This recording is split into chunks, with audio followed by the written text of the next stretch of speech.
Aleluia! Glória a Deus!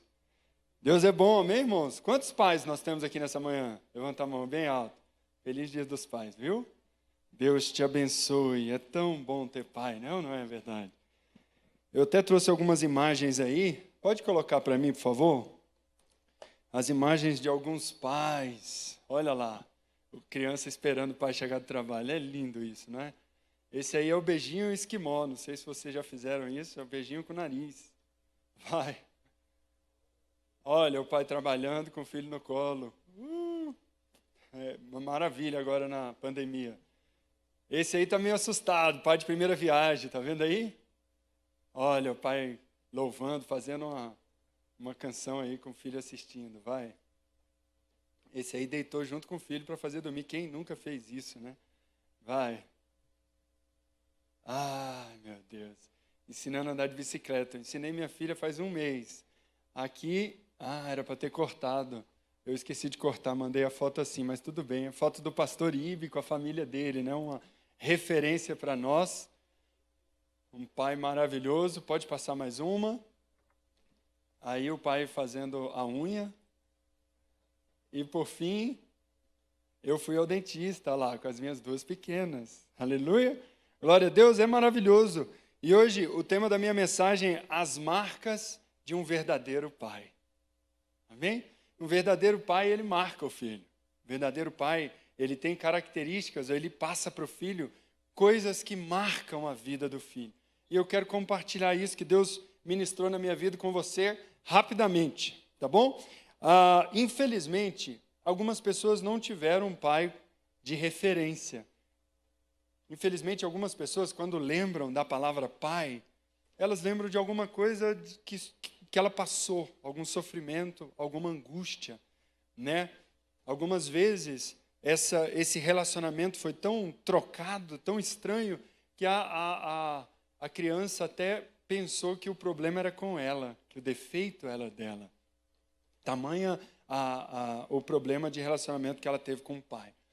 Mas eu vim aqui nessa manhã para dizer que o verdadeiro pai é o oposto disso, que porventura você que não teve um pai bom, tem o pensamento, tem a experiência. Se você não teve uma experiência boa, nós vamos quebrar isso nessa manhã. Amém, irmãos? Você crê nisso? Crê de verdade? Então coloca a mão no teu coração.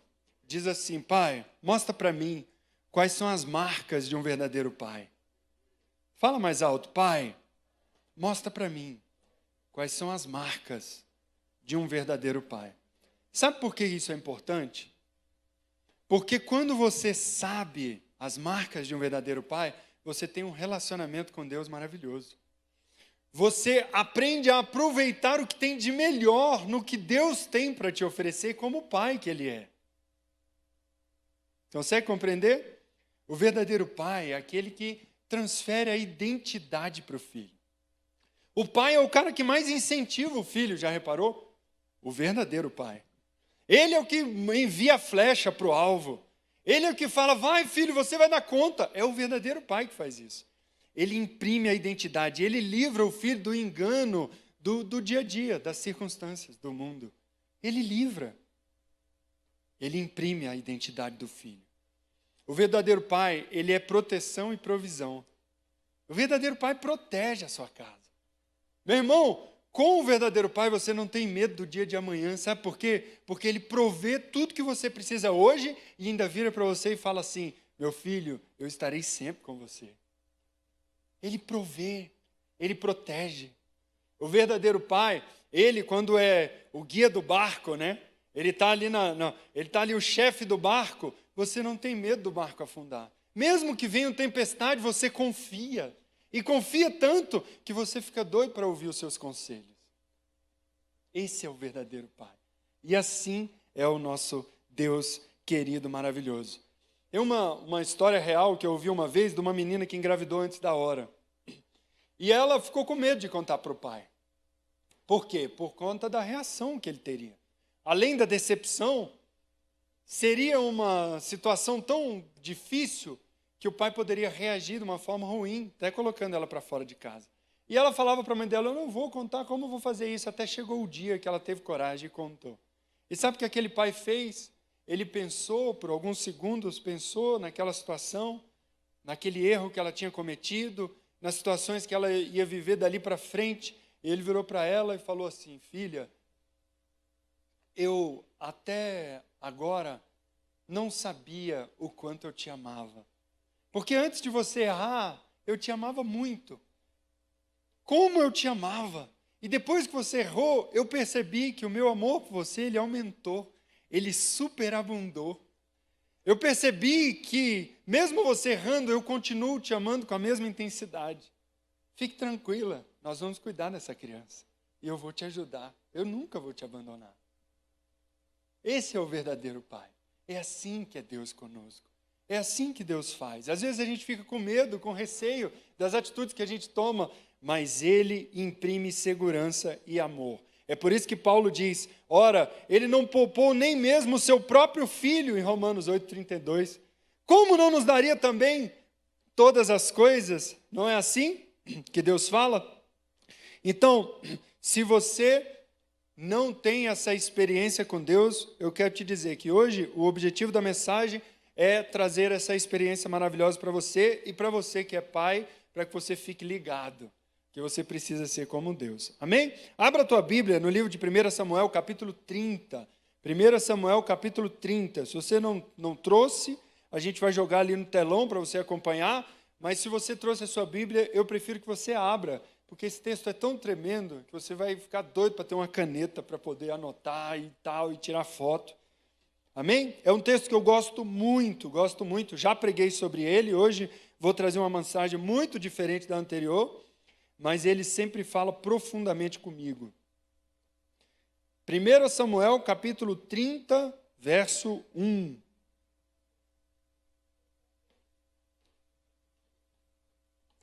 Diz assim, sucedeu, pois, que, chegando Davi e os seus homens ao terceiro dia em Ziclag, já os amalequitas tinham, com ímpeto, tinham dado sobre o sul e sobre Ziclag.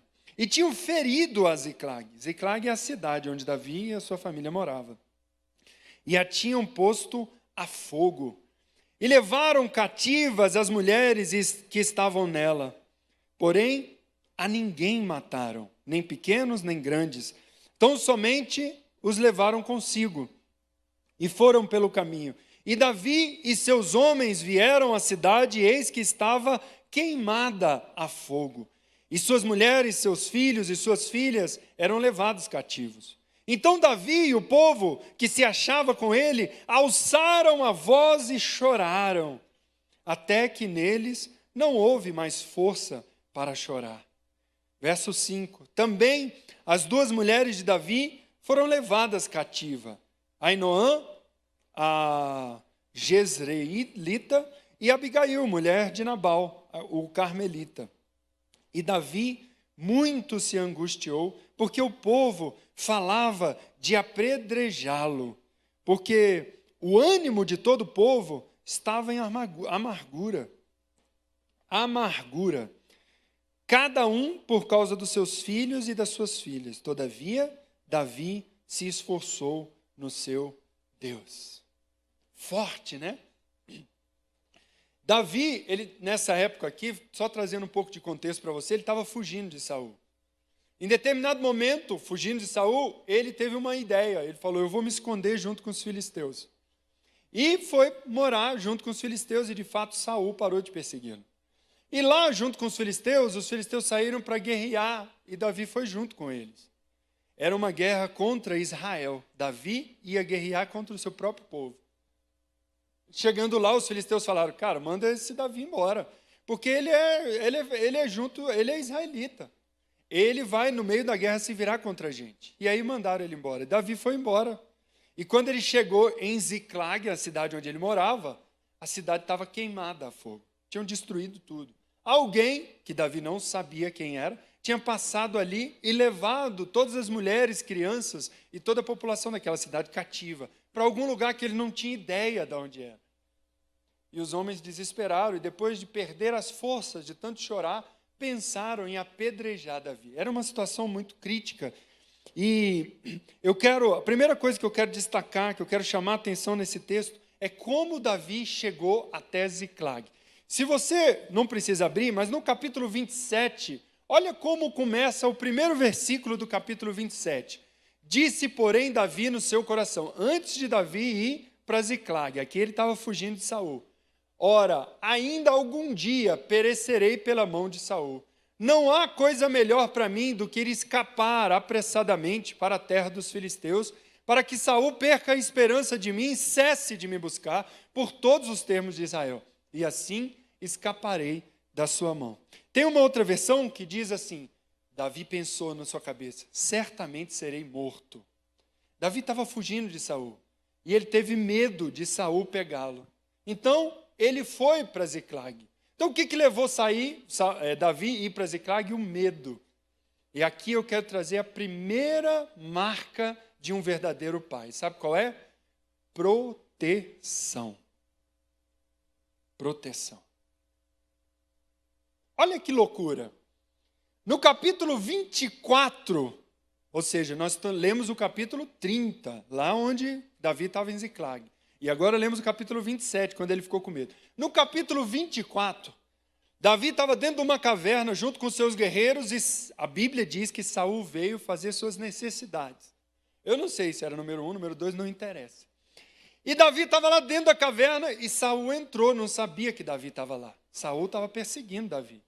E Davi estava escondido na caverna.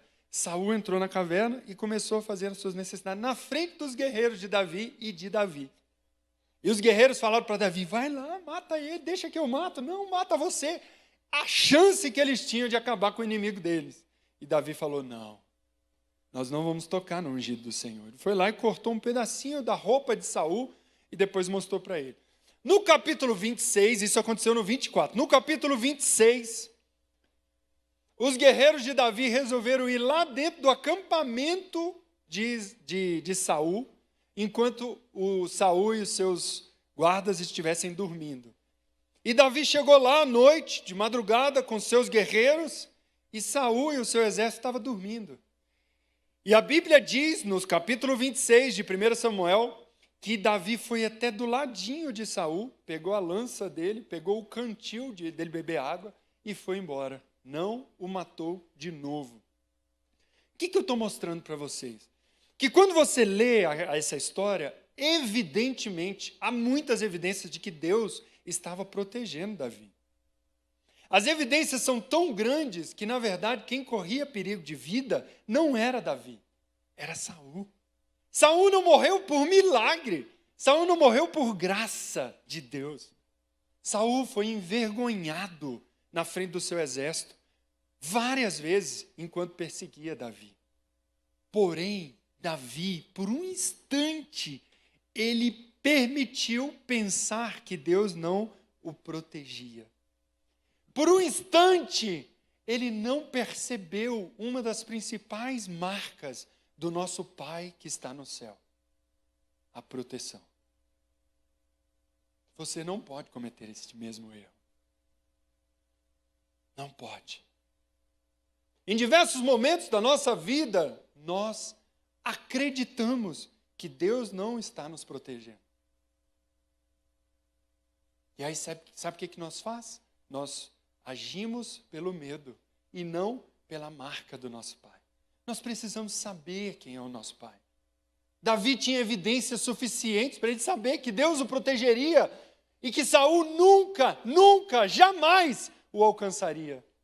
Porém, ele foi para Ziclag e viveu uma das maiores dificuldades da sua vida. Perdeu a sua família foi levada cativa, a sua cidade foi queimada e ele foi quase apedrejado. Por quê? Porque saiu do propósito de Deus. Deixa eu te ensinar uma coisa sobre proteção. A proteção de Deus é como um guarda-chuva. Enquanto você está debaixo da proteção de Deus, você está protegido. O guarda-chuva, onde o guarda-chuva está protegendo, é o propósito de Deus. O propósito de Deus é aqui debaixo do guarda-chuva. Você está aqui debaixo do guarda-chuva, você está dentro do propósito de Deus. E por isso, por estar dentro do propósito de Deus, você está protegido. Mas você pode botar a mão para fora. E se você colocar a mão para fora, o que acontece? Sua mão molha. Consegue perceber o que estou dizendo? Eu posso sair do propósito de Deus. E quando eu faço isso, eu sofro. É por isso que muita gente não percebe a proteção de Deus, porque ela está fora do propósito de Deus. Deixa eu te dar um exemplo mais claro. Eu sou pai. E você pode estar pensando, Rodrigo, então quer dizer que se a gente sair do propósito de Deus, a gente não tem mais a proteção de Deus? Eu vou te responder com este exemplo. Quando eu digo para as minhas filhas alguma coisa e elas desobedecem, o que acontece com ela? Quando eu digo para elas assim, filhas, não assistam o YouTube, porque o YouTube faz mal. Filhas, coloquem um cinto de segurança, porque ele vai proteger vocês. Filhas, num shopping lotado, anda aqui pertinho do papai. Se elas me desobedecerem, o que vai acontecer com elas? Se elas pensarem assim, não, pai, o YouTube, se elas imaginarem que o YouTube não é tão ruim assim, ou se elas pensarem que o cinto de segurança, para quê? Será que precisa mesmo? Será que não é um exagero do meu pai? Ou no shopping elas se afastarem de mim achando que não tem pessoa má lá. Qualquer um desses pensamentos, o que vai acontecer com elas? Elas vão sair da minha proteção. Foi isso que Davi fez. Davi estava debaixo da marca principal do nosso Deus, debaixo da proteção dele, mas ele teve medo. E ele pensou, não, para eu ser protegido eu vou fazer assado, e não assim como Deus falou para eu fazer. Deus queria que ele ficasse em Israel. A última coisa que Deus queria era que ele se envolvesse com os filisteus. Então presta atenção no que eu estou ministrando. Deus, com certeza, protege a gente. Essa é a primeira coisa que você precisa saber. Todavia, quando eu saio do propósito de Deus, eu perco a sua proteção. Por quê? Porque eu estou sob minha conta e risco. É por isso que muita gente não sente a proteção de Deus, porque está fora do propósito de Deus, porque está longe do Senhor, porque não está fazendo o que Ele pediu. Porém, eu quero deixar uma coisa clara aqui. Deus não desiste de resgatar você. Deus te protege. Todavia, se você sai do propósito dele, você sai da proteção dele. Você sai de perto dele. Porém, ele não desiste de resgatar você. Se você está andando no shopping com teu filho, é como se Deus estivesse com a mãozinha aqui, ó. Vem, filho, deixa eu tirar você de perto dessas pessoas. E você pode andar longe do seu pai. Mas Deus sempre está com a mão estendida para pegar na tua mão. É Deus andando no shopping o tempo todo. É Deus olhando para você na sua vida. E eu quero dizer para você, Deus está com a mãozinha aqui, ó, para você pegar a hora que você quiser. Ele nunca desiste de resgatar você. Muitas vezes somos nós que saímos de perto dele e por isso não percebemos a proteção que ele quer nos dar. Amém, irmãos? Vamos aplaudir o nosso Deus, amém? Aleluia. Eu quero contar só mais um testemunho sobre proteção, para deixar bem claro. Esses dias, um irmão aqui da igreja me procurou porque ele estava desempregado. Ele foi mandado embora do emprego dele. E ele estava muito mal, porque foi uma saída muito ruim. E ele foi lá em casa e a gente conversou e durante a conversa eu comecei a perceber que, na verdade, ele não tinha sido mandado embora, ele tinha recebido um livramento. Porque fazia 4 anos que ele estava naquele emprego e durante 4 anos ele estava sofrendo muito lá. E ele contando todo o sofrimento que ele passou naquele emprego, e eu do lado de cá pensando, meu Deus, Deus livrou esse homem desse emprego. Porque durante 4 anos ele foi humilhado. Durante 4 anos ele recebeu menos do que ele merecia. Eles combinaram um salário e o cara só pagava menos. Durante 4 anos ele tentava brigar pelos direitos deles e o chefe só o humilhava. E eu pensei, meu Deus, que livramento maravilhoso na minha cabeça. E ele sofrendo porque saiu de lá. E aí foi contando mais um pouquinho, e sabe o que eu descobri? Que antes dele entrar lá, Deus tinha colocado um sonho no coração dele, de abrir empresa, de fazer algo grande com aquele serviço que ele faz. Só que ele preferiu entrar naquela empresa do que seguir debaixo do guarda-chuva de Deus, debaixo do propósito de Deus para a vida dele. E ele ficou 4 anos sofrendo. Por quê? Porque saiu debaixo da proteção de Deus. Consegue perceber? Aplica isso na tua vida. Você está debaixo da proteção de Deus? Se não está, é porque você não está cumprindo o propósito dele para a tua vida. Porque debaixo do propósito dele há proteção, em nome de Jesus. A segunda coisa que eu quero destacar aqui nesse texto é o fato... cadê? Proteção. É a reação dos guerreiros de Davi quando eles chegaram lá e viram que tinha sido tudo queimado. A reação foi muito forte, né? Eles quiseram apedrejar Davi. E aí eu quero falar sobre a segunda marca do nosso Deus. Sabe qual é? Identidade. Identidade. Sabe qual é o maior inimigo da identidade, de uma identidade forte, de você saber quem você é? É o desejo por aprovação, a necessidade de aprovação. Quando nós temos uma necessidade que os outros nos aprovem, a gente nos confunde na nossa identidade. Então a gente tem que ir para o nosso Pai, que sabe qual é a nossa identidade verdadeira, em que pese as circunstâncias que estamos vivendo. Nós temos uma tendência a nos preocupar demais com o que as pessoas pensam. Nós temos uma tendência a nos preocupar demais com o que as pessoas estão falando de nós. Nós temos uma tendência a nos preocupar no que elas estão sentindo a nosso respeito. É a geração do like, né? Ah, comentaram? Quantos deram like? A gente tem um vício, é um dos piores e maiores vícios da humanidade. O vício de agradar a todos. Isso detona a nossa identidade. Nós precisamos ser libertos desse vício e você vai ser liberto desse vício hoje, em nome de Jesus. Amém? Porque o nosso Pai, Ele é o cara que está mais doido para imprimir a nossa identidade em nós e para que ela seja forte, para que ela seja fortalecida. Mas quando nós deixamos de ouvi-lo e começamos a ouvir terceiros, outras pessoas, sabe o que acontece? Nós nos confundimos. Então nós não sabemos mais quem nós somos. Porque as pessoas, elas não veem quem nós somos de verdade. Elas veem a circunstância. E eu tenho aqui alguns segredos bem rápidos para poder estabelecer em você uma identidade forte. Esses segredos, eu vou falar só de 3, mas são 7. Vou falar só dos 3 primeiros porque não dá tempo. Os 7 segredos, se você quiser assistir, você vai assistir um vídeo, está baseado num vídeo do Pablo Marçal. Você vai procurar no YouTube chamado As 7 Camadas da Identidade. É muito profundo e muito tremendo. Então depois você procura no YouTube As 7 Camadas da Identidade. E você vai ser impactadíssimo com essa marca do nosso Pai da identidade. Mas eu vou falar das primeiras 3 aqui. O primeiro segredo para você ter uma identidade forte, sabe o que é? Você precisa acreditar na forma como Deus te vê.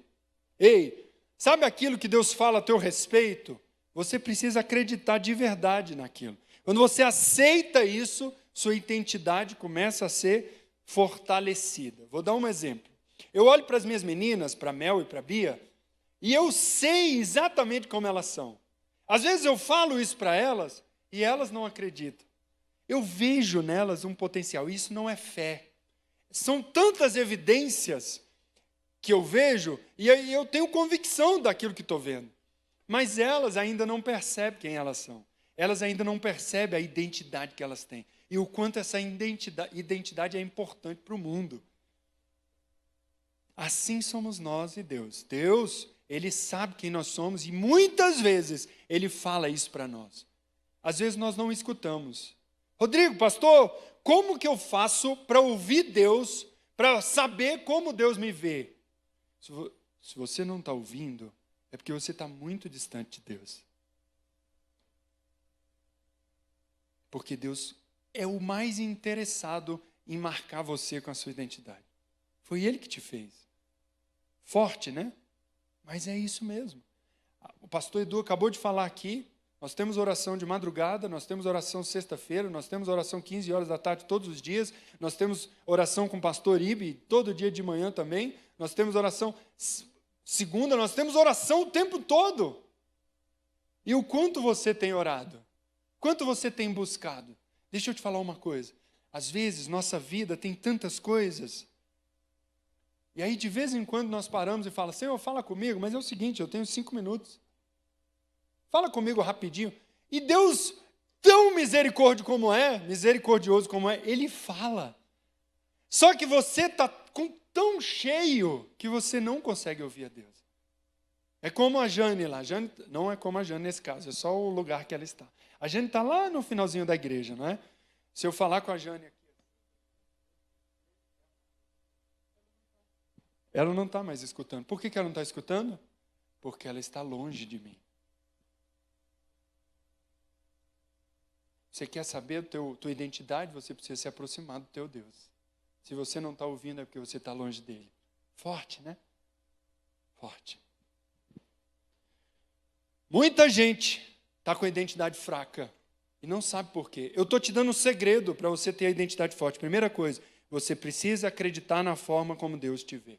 Então, eu tenho uma brincadeira com as minhas meninas, que eu falo assim para elas, não vou contar isso não, que não vai dar tempo, vamos para frente. Segunda coisa, para você firmar a tua identidade, você precisa equalizar o que os outros falam com o que Deus fala a teu respeito. Você precisa comparar isso. Sabe por quê? Porque as outras pessoas não sabem quem você é. As outras pessoas, quando olham para você, sabe o que elas veem? A circunstância. Elas veem a tua roupa, ela vê o teu emprego, ela vê o quanto você ganha, ela vê o quanto você está sofrendo, etc. Elas não sabem quem você de fato é. Os guerreiros de Davi, que morreriam por ele em qualquer guerra, eles olharam para ele e quiseram apedrejá-lo. Se nós olhássemos para Gideão, lá no lagar, malhando trigo escondido, nós olharíamos para ele e viríamos uma pessoa corajosa? Não. Mas Deus olhou para ele e viu uma pessoa corajosa. Por quê? Porque Deus é Pai. Então, quando nós ouvimos as pessoas à nossa volta, muitas vezes nós confundimos a nossa identidade. Nós precisamos equalizar a nossa identidade com a identidade do nosso Deus. A nossa identidade, o que Deus fala a nosso respeito, tem que estar tão forte que quando uma pessoa falar alguma coisa para mim, eu preciso saber se aquilo está alinhado com o que Deus fala a meu respeito. Porque se não tiver, eu preciso jogar isso fora. Porque aquilo vai me confundir.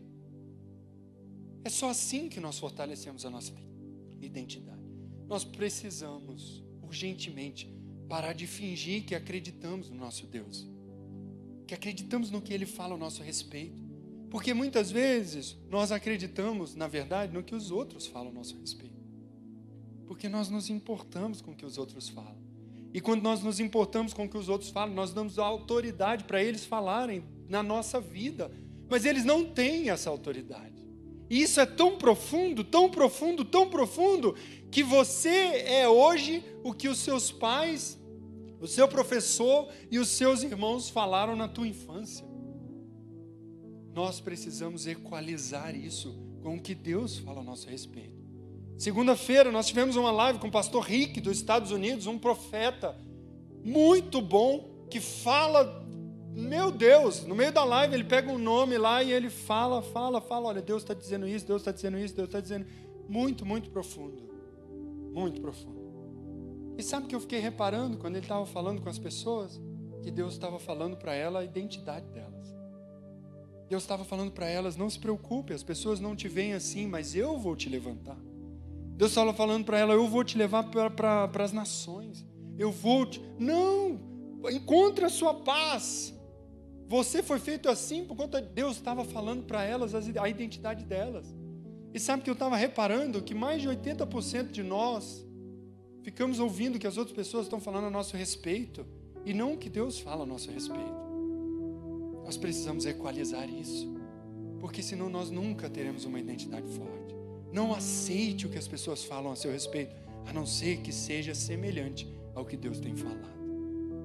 E a terceira coisa, para você ter uma identidade forte, é agir, é romper os seus limites. Porque não adianta eu saber o que Deus fala. O número 1, eu ouço Deus. O número 2, eu ouço as pessoas e filtro. E o número 3, eu ajo, eu de fato acredito e ajo daquele jeito. Vou dar um exemplo: pornografia. Pornografia. Muitos, quando se converteram, eram viciados em pornografia. E sabe o que aconteceu? Ele descobriu a identidade dele. E quando ele descobriu a identidade dele, viu que era filho remido, sarado, ele falou: eu não posso fazer mais essas coisas. E aí o que ele fez? Ele mudou os seus hábitos. E ele parou de fazer aquilo. Por quê? Porque aquilo não combinava mais com a identidade dele. A terceira coisa para você firmar a sua identidade é mudar os seus hábitos, é agir. Nós temos muitos obesos intelectuais, obesos espirituais, que recebem, mas não transforma, não muda o seu interior. A palavra precisa ser profunda e precisa transformar aquilo lá dentro. Se Deus falou, eu preciso parar de fingir que acredito e preciso agir daquela forma, porque eu sou daquele jeito, porque o Senhor me conhece e Ele que me fez, e eu preciso acreditar nele e calar todas as outras vozes, porque senão minha identidade nunca será forte. Nunca. A segunda marca de um verdadeiro pai é a identidade. E não há ninguém que queira firmar a tua identidade mais do que Deus. A primeira é proteção e a terceira é provisão. Provisão. Eu olho para esse texto e eu fico encantado com a plenitude de Deus. Meu Deus, como Deus proveu tudo. Eles não sabiam sequer aonde, quem tinha feito nada, eles não sabiam nada.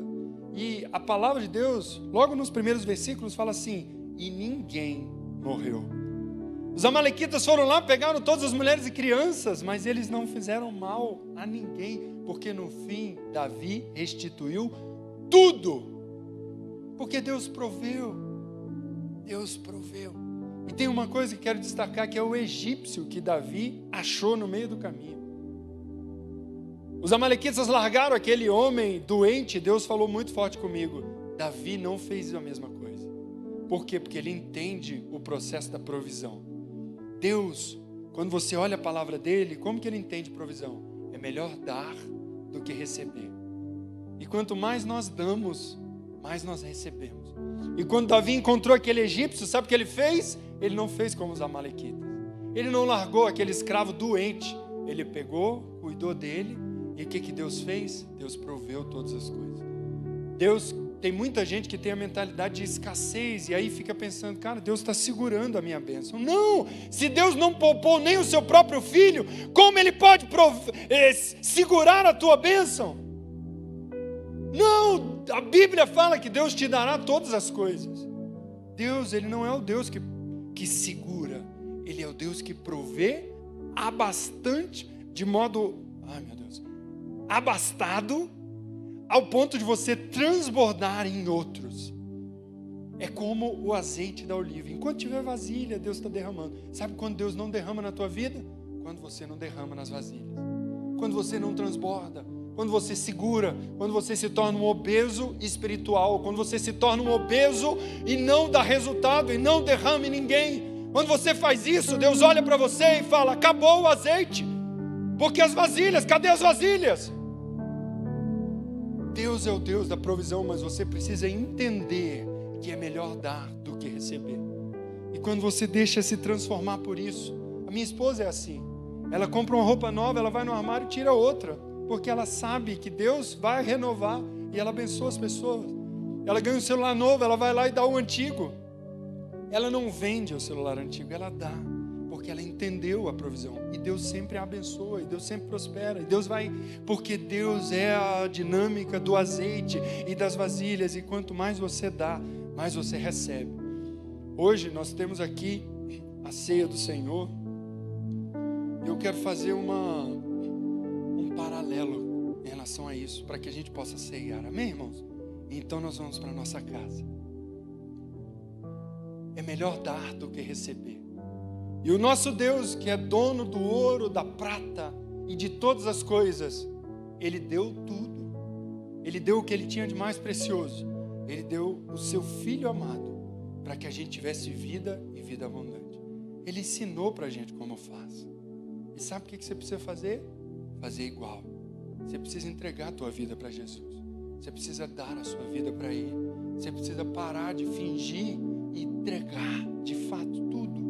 Se você já entregou, glória a Deus. Se você não fez essa decisão ainda, o que você está esperando? Porque o nosso Deus, Ele não teve por usurpação ser igual a Deus, mas Ele se humilhou e humilhou até a morte, e a morte de cruz. E Ele fez isso por mim e por você. Ele fez isso pelos nossos pecados e não pelo deles. Amém? Amém? Nós vamos cantar uma música, Tu eras o bom, bom Pai. E eu quero que você faça essa oração, uma oração de entrega ao Senhor. Você entrega a sua vida a Ele, que você entrega o coração a Ele. Amém? E depois nós vamos tomar a ceia, em nome de Jesus. Mas eu quero dar esse tempo para você orar ao Senhor. Então fique de pé no teu lugar. Eu vou convidar a Tati para cantar e nós vamos orar ao Senhor, em nome de Jesus.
Para Jesus nesta manhã, levanta a tua mão bem alto, deixa eu ver. Aleluia, glória a Deus, glória a Deus, glória a Deus, glória a Deus.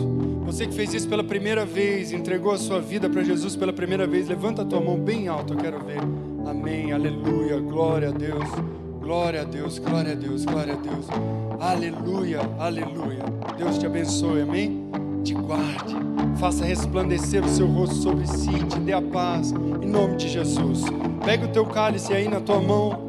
A palavra do Senhor diz que na noite em que Ele foi traído, oh Deus, o Senhor é tão poderoso que o Senhor fez isso na noite em que o Senhor foi traído, para nos mostrar que não há alguém aqui que não seja, que seja indigno de receber a tua salvação, de ceiar contigo.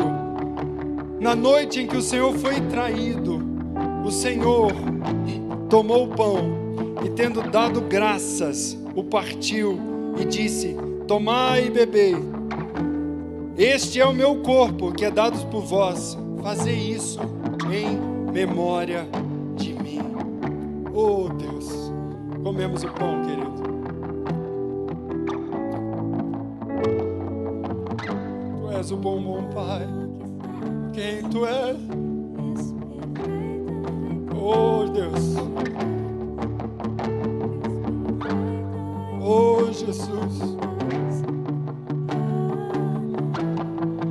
Semelhantemente também, depois de comer o pão, tomou o cálice, dizendo: este cálice é o cálice do Novo Testamento, no meu sangue.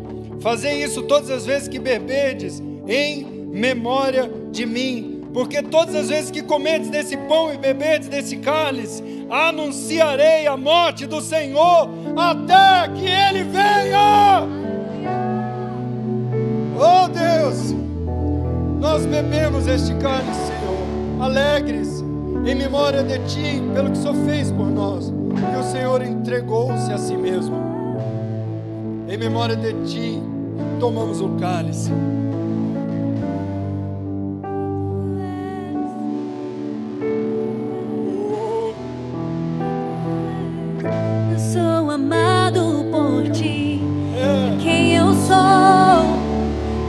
Eu sou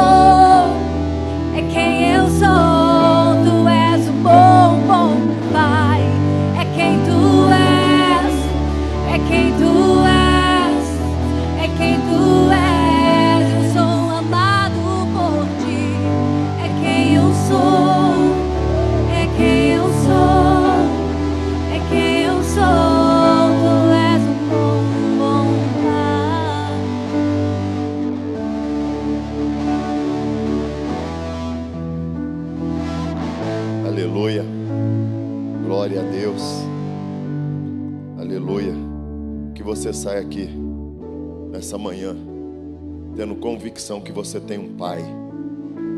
Esse pai te deu uma identidade de filho, e como filho você é herdeiro de todas as coisas. Amém? Glória a Deus. Quem foi abençoado nessa manhã? Aleluia.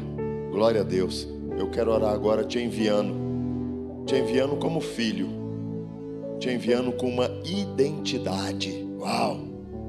E quando você chegar nos lugares, você vai mostrar a tua identidade. Eu sou filho do Deus Todo-Poderoso, estou debaixo de proteção. Amém? E aí a gente não precisa ter medo da Covid, porque o teu Pai te protege. Amém? Pai, em nome de Jesus, te agradeço por essa manhã. Muito obrigado, Pai. Muito obrigado pela tua palavra que nos traz vida, pela tua palavra que nos alimenta. Muito obrigado pela tua palavra que nos sustenta e que nos mostra quem nós somos em Cristo Jesus. Obrigado. E que possamos sair daqui, Pai, nessa manhã, convictos dessa identidade. Pai, nós não somos aquilo que o mundo diz a nosso respeito. Nós não somos aquilo que as pessoas dizem que nós somos. Nós não somos aquilo que o inimigo diz que nós somos. Nós somos aquilo que a palavra de Deus diz que nós somos. Nós temos aquilo que a palavra de Deus diz que nós temos. E nós, em Cristo Jesus, podemos todas as coisas, porque é Ele que nos fortalece. Pai, nos gera essa ousadia que foi ministrada aqui nessa manhã, que possamos ter atitude, Pai, ousada, Pai, que possamos reagir e se posicionar com as coisas que precisamos fazer. Oro também, Pai, pelo Pedro, Vinícius, Roberto, Pai, em nome de Jesus, Silvana, Pai, abençoa essas pessoas que também acompanham o culto pela internet. Entra em cada casa, entra em cada lar, em nome de Jesus, Pai, e que possamos sair daqui com a nossa mente renovada pela Tua Palavra, que a Tua Palavra possa prevalecer nos nossos pensamentos, em nome de Jesus, porque se tivermos a mente renovada, vamos experimentar a boa e perfeita vontade do Pai. Deus, em nome de Jesus, nos leva em paz, e aonde estivermos, possamos ser vistos como filho de um Deus Todo-Poderoso. Muito obrigado, Pai. É o que eu oro, é o que eu profetizo, é o que eu declaro, em nome de Jesus. Amém, amém e amém. Amém, querido. Você pode aplaudir a Jesus? Aleluia. Uma semana abençoada.